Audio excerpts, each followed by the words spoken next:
Road അപകടങ്ങളിൽ മരിക്കുന്നവരുടെ എണ്ണം വർദ്ധിക്കുന്നതായി റിപ്പോർട്ട്. ആഭ്യന്തര മന്ത്രാലയം പുറത്തുവിട്ട കണക്കുകൾ പ്രകാരം കഴിഞ്ഞ വർഷം മാത്രം ജീവൻ നഷ്ടപ്പെട്ടത് 384 പേർക്കാണ്.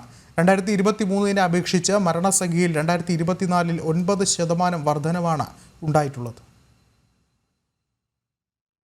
UAE ആഭ്യന്തര മന്ത്രാലയം പുറത്തുവിട്ട കണക്കുകൾ പ്രകാരം റോഡ് അപകട മരണത്തിൽ 9% വർധനയാണ് 2024 ഉണ്ടായിരിക്കുന്നത്. കഴിഞ്ഞ വർഷം മാത്രം റോഡിൽ പൊലിഞ്ഞത് 384 ജീവനുകളാണ്. തൊട്ടുമുമ്പുള്ള വർഷത്തെ അപേക്ഷിച്ച് മരണസംഖ്യയിൽ 9% വർധന. 2023 വിവിധയിടങ്ങളിലായി നടന്ന റോഡ് അപകടങ്ങളിൽ മരണപ്പെട്ടവരുടെ എണ്ണം 352 ആയിരുന്നു.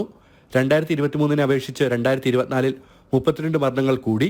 അതേസമയം 2022 മരണസംഖ്യ 343 ആയിരുന്നു. 58 മരണങ്ങളുമായി ദുബായ് എമിറേറ്റാണ് മുന്നിൽ.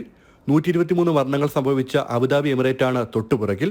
2024 4784 വലിയ അപകടങ്ങളാണ് ഉണ്ടായത്.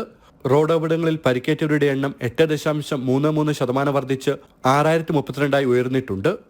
അശ്രദ്ധമായ ഡ്രൈവിംഗ്, നിയമപരമല്ലാത്ത ഓവർടേക്കിംഗ്, വാഹനങ്ങളുടെ പെട്ടെന്നുള്ള വെട്ടിക്കൽ, അശ്രദ്ധമായ ലൈൻ മാറ്റം തുടങ്ങിയ 5 നിയമലംഘനങ്ങളാണ് പ്രധാനമായും അപകടങ്ങൾക്കുള്ള കാരണം. 2024 3,83,086 ലൈസൻസുകളാണ് RTA പുതുതായി അനുവദിച്ചത്.